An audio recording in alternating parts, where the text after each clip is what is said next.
ዛሬ የዓለም ሁሉ አይኖች በርናባው ላይ አርፈዋል። በስፔኗ መዲና ማድሪድ ላይ ምሽት 4 ሰዓት ሪያል ማድሪድ እና አርሰናል የሚያደርጉት እጅግ ታሪካዊ ጨዋታ ለማየት ሁሉም አሰብስቦ እየተጠባበቀ ነው። በተለያዩ መገናኛ ብዙሃን ታጅቦ ከጨዋታው በፊት የሚደረጉ ፕሮፓጋንዳዎችም በከፍተኛ ሁኔታ ጨምረዋል። ማድሪድ ከተማም በአርሰናል ተጫዋቾች ስነ ልቦና ላይ ተጽዕኖ ለማሳረፍ በሚመስል ሁኔታ መልከ ብዙ ትዕይንቶች በመካሄድ ላይ ናቸው። ይሁንና የዛሬው ጨዋታ እጅግ ከባድ ቢሆንም ለመድፈኞቹ የተሻለ ማለፍ እድል እንዳላቸው መገመት ግን አይከብድም። ነገር ግን ይህ እግር ኳስ ነውና 90 ደቂቃው ሳይጠናቀቅ አርሰናል ማድሪድን አሸንፎ ወደ ቀጣይ ዙር ያልፋል ብሎ በልበ ሙሉነት መናገር አስቸጋሪ ነው።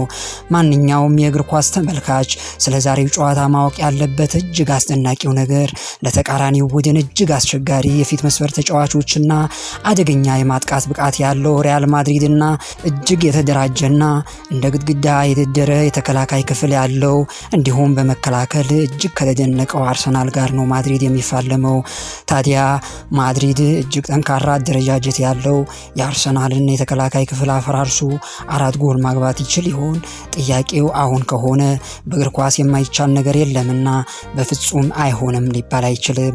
የማታው የባርሴሎናና የቦርሲያ ዶርትመንድ እንዲሁም የአስቶን ቪላና የፓሪስ ሴን ጀርመኒ ጨዋታዎችን የተመለከተ ሰው ማድሪድ በደጋፊዎቹ ታግዞ በኤምሬትስ 3-0 የተሸነፈበትን ውጤት ሊቀረብስ ይችላል ተብሎ ቢገመት 100% ስህተት ሊሆን አይችልም። ነገር ግን ይህ የቡድን አርሰናል ነው። በተለይ መሃል ሜዳውና ተከላካይ ክፍሉ በጣም ምርጥ የሆነው አርሰናል ውጤቱን ማስጠበቅ ብቻም ሳይሆን አሸንፎ ሊመለስ የሚችልበት እድል ዝግ አይደለም።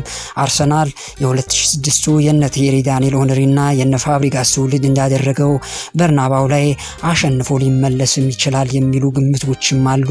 በነገራችን ላይ እነ ዚነዲን ዚዳን፣ ዴቪድ ቤካም፣ ሮናልዶ ናዛሪዮ ዴሌማና ሮቤርቶ ካርሎስ ያሉ የዓለም ከዋክብት የያዘው የ2006 የማድሪድ ቡድን አርሰናልን በቀላሉ አሸንፎ ወደ ቀጣይ ዙር ያልፋል ተብሎ አስቀድሞ ተገምቶ የነበረ ቢሆንም በገዛ ሜዳውና በደጋፊው ፊት 1-0 በመሸነፍ በመልሱ ጨዋታ አቻ በመውጣት መውደቁን የሚታወስ ነው።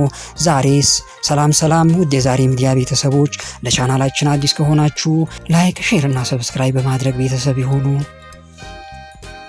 ዓለም በጉጉት የሚጠብቀው የሪያል ማድሪድ እና የአርሰናል የቻምፒየንስ ሊግ የሩብ ፍጻሜ የመልስ ጨዋታ ዛሬ ምሽት ይደረጋል።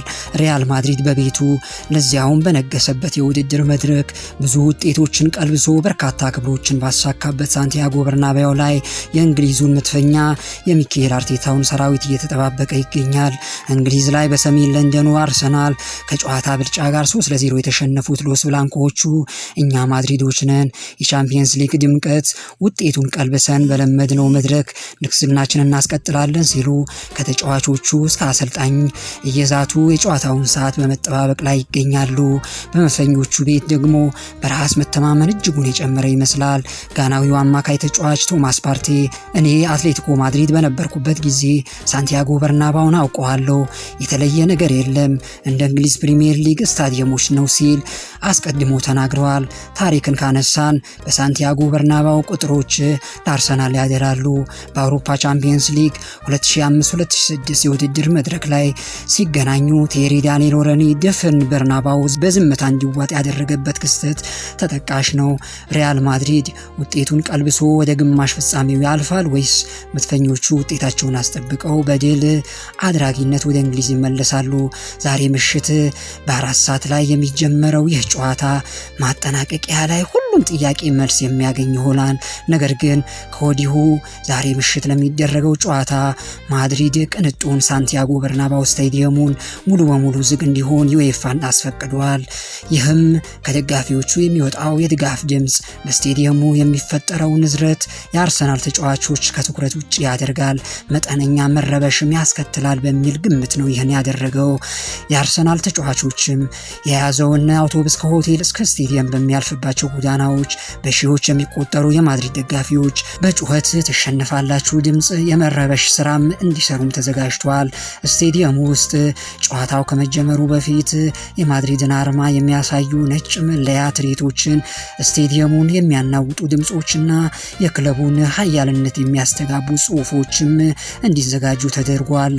የማድሪድ ተጫዋቾች ሁሉም በማህበራዊ ሚዲያዎቻቸው አርሰናልን አንበርክከው እንደሚያልፉ 100% እርግጠኛ እንደሆኑ ይኸው ሳምንቱን ሙሉ ሲናገሩ ቆይተዋል። የመጥፎ ሰራዊት መሪ ሚኬል አርቴታ ግን እዚያው ሜዳ ላይ ተገናኝተን ብናወራ ይሻላል በሚል ለማድሪድ መልስ ከመስጠት ተቆጥቧል። አንድ የሚያስገርመው ነገር የሰሜኑ ለንደን ክለብ አርሰናል በሁሉም ውድድሮች ከ2023 ታህሳስ ወር ወዲህ 3 እና ከ3 በላይ ግቦች ተቆጥረውበት አያውቁም። መድፈኞቹ ለመጨረሻ ጊዜ 3 ግቦች የተቆጠሩባቸው ከ4-6 ወራት በፊት ሉተን ታውን 4-3 ባሸነፉበት ጨዋታ ነበር። አርሰናል ባለፉት 79 ጨዋታዎች ከ3 ግብ በላይ ያልተቆጠረባቸው ሲሆን 2 ግብ ያስተናገዱት በ14 ጨዋታዎች ነው። መድፈኞቹ ካለፉት 79 ጨዋታዎች በ31ዱ ምንም ግብ ሳይቆጠርባቸው መውጣት ችለዋል። አርሰናል አሁን ላይ በሚያደርጋቸው ጨዋታዎች ግብ ሳይቆጠርበት የመውጣት እድሉ በአማካይ 39% መሆኑን የቡድኑ ቁጥራዊ መረጃዎችን ያሳያሉ። ይኸው እውነታ 15 ጊዜ ሻምፒየንስ ሊጉ ያሸነፈው ማድሪድ እና ከ15 ዓመት በኋላ ግማሽ ፍጻሜ ለመግባት የሚፋለመው አርሰናል በዚህ ልክ ብዙ የተባለለትም ይሁን የተበየነለትን ጨዋታ ያለ አይመስልም። የሪያል ማድሪድ ተጫዋቾች ምናልባትም እያንዳንዳቸው በሚባል ደረጃ ጨዋታውን ስለማሸነፍ ከዛቻ ጋራ ጭምር እየተናገሩለት ነው። እንደ ማርሴሎ አይነትና ሌሎችም የቀድሞዎቹ ከዋክብትም ቢሆኑ ዝምታን ያልመረጡበት አንዱ ምክንያት የፍጻሜን ያክል የሚጠበቅ የሩብ ፍጻሜ ጨዋታ ሪያል ማድሪድ ከአርሰናል የሚያደርጉ በመሆናቸው ነው። ከ7 ቀን በፊት በኤምሬትስ የተደረገው የመጀመሪያ ጨዋታ በ3 ድንቅ ግቦች ከተጠናቀቀበት ሰዓት ጀምሮ ውጤቱን ለመቀልበስ የመልሱ ጨዋታ ይናፍቃቸው ሎስ ብላንኮቹ ይሄው ድግሱ ቀን ላይ ደርሷል። እንግሊዛዊው አማካይ ጁድ ቤሊንግሃም ምሽቱ የሪያል ማድሪድ ነው ሲል ከቪኒሲየስ ጁኒየር እስከ ክሊያን ምባፔ እንዲሁም ደግሞ አንቶኒዮ ሮድሪገርም ውጤቱን መቀልበስ ለማድሪድ ከባድ እንዳልሆነ ተናግረዋል። የአውሮፓ ቻምፒየንስ ሊግ ዋንጫ በማንሳትም በርካታ ጨዋታ በማድረግም ቀዳሚው ሰው ካርሎ አንቸሎቲ ውጤቱን የምንቀለብስበት ሁሉም ነገር አለን ሲሉ ተደምጧል። ሪያል ማድሪድ በአውሮፓ ቻምፒየንስ ሊግ 111 ቡድኖችን አሸንፈዋል። ያላሸነፈውም ግብ ያልተቆጠረበትን ብቸኛው ክለብ ይኸው ዛሬ የሚያስተናግደው አርሰናልን ነው። የቀድሞ የመድፈኞቹ አጥቂ ቴሪ ዳንኤል ሄንሪ ከተጠባቂው ጨዋታ በፊት በሰጠው ሀሳብ አውሮፓ ላይ ሁሉም ከዋክብቶች ማድሪድን ይፈራሉ፣ ማድሪድ ግን አርሰናልን ይፈራል ብለዋል። ስፔናዊው አርሰናል ግብ ጠባቂ ዴቪድ ራያ እዚህ የተገኘ ነው የራሳችንን ታሪክ ለመጻፍ ነው ብለዋል። ሚኬል አርቴታም ደግሞ ሜዳ ላይ እንገናኝ የሚል ሀሳቡን አጋርተዋል። እኛም ምሽት 4 ሰዓት ላይ ይህንን በጉጉት የሚጠበቀው ጨዋታ ፍጻሜውን ያገኛል። እስከዛ ደህና ቆዩ።